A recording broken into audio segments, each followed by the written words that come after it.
dan tidaklah hidup di atas dunia ni melainkan keseronokan yang menipu kita. Demikianlah manusia dengan dunia. Dia tak boleh nak letak dunia tu secondary, nombor 2 dalam hidup dia. Dia tak boleh nak letak akhirat di tempat primary, di tempat nombor 1 dalam hidup dia.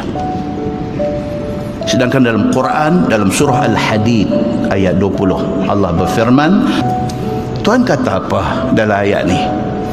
Tuhan kata, i'lamu, ketahuilah, annamal hayatud dunya la'ibun wa lahwun wa zinatun wa tafakhurun bainakum wa takathurun fil amwali wal aulad. Tuhan bagi ciri-ciri dunia. Tuhan kata dunia ni apa dia? Dunia ni la'ibun, main-main. Dunia ni apa? Lahwun, benda lara, lalai. Dunia ni apa? Wazinah, perhiasan, nak cantik. Beli rumah nak rumah cantik, beli kereta nak kereta cantik, nak menikah nak bini cantik. Itu dunia. Dia nak kepada zina, kepada cantik, perhiasan yang cantik. Wa tafakhurum bainakum. Yang kata dunia ni apa dia? Masing-masing duk lawan megah sama sendiri. Aku megah kat hang megah kat aku, hang megah. Itu dunia. Wa takathurun fil amwal wal aulad. Tuhan kata, yang kata dunia tu apa dia? Dunia ni duk lawan nak bagi banyak harta, duk lawan nak bangga dengan anak yang ramai. Itu dunia. Kamathali ghaith a'jabal kuffara nabatuh.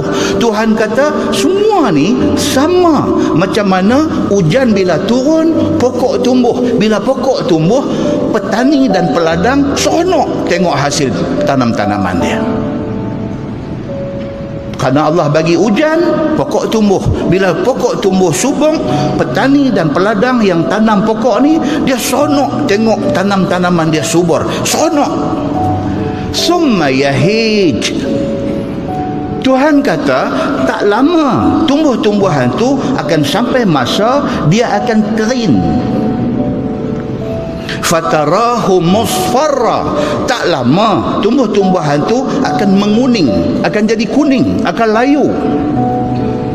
Summa yakunu hutama. Tak lama tumbuh-tumbuhan tu akan hancur luluh, relai habis semua.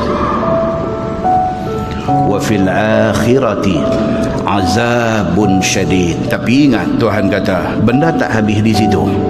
Akhirat ada 2. Sama ada hang pi duduk dalam azab yang pedih, wa maghfiratum minallahi wa ridwan, ataupun akhirat esok hang dapat maghfirah, dapat keampunan dan dapat ridwan, dapat keredaan Allah.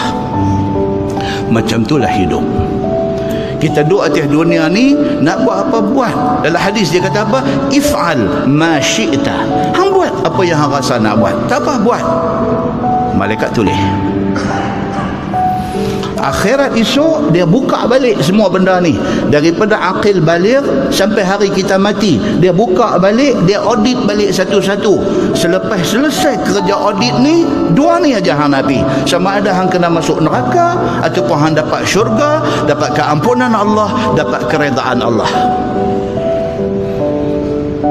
Allah tutup ayat tu, dia kata apa? Wa mal hayatud dunya illa mata'ul ghurur. Dan tidaklah hidup di atas dunia ni melainkan keseronokan yang menipu kita.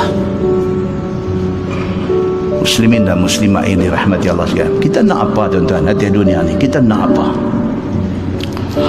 Kita nak duit. Atas dunia ni kita nak duit.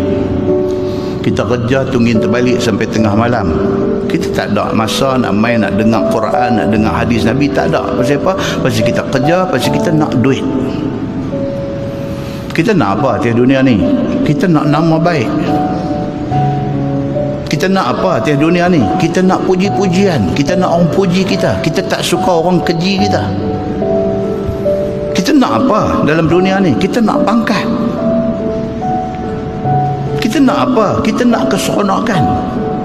Tapi in the end, yang kita dapat apa dia? Penyakit.